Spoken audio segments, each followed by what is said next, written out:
স্থানীয় বাজারে তেজাবি স্বর্ণের দাম বেড়ে যাওয়ায় ভ্যাট সহ নতুন দর নির্ধারণ করেছে বাংলাদেশ জুয়েলার্স অ্যাসোসিয়েশন বাজুস। এবার ২,২১৬ টাকা বাড়িয়ে প্রতি ভরির দাম ২,২৩,০৭৪ টাকা নির্ধারণ করা হয়েছে।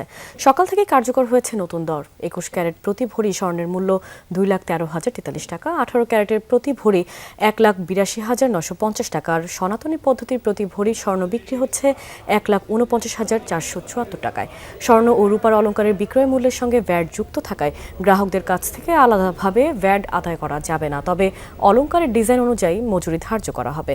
চলতি বছরে এ নিয়ে দেশের বাজারে স্বর্ণের দাম সমন্বয় করা হয়েছে ৯৭ বার, যেখানে ৪৭ দফা বেড়েছে, কমানো হয়েছে ৪৯ বার, আর একবার ভ্যাট সমন্বয় করেছে বাজুস।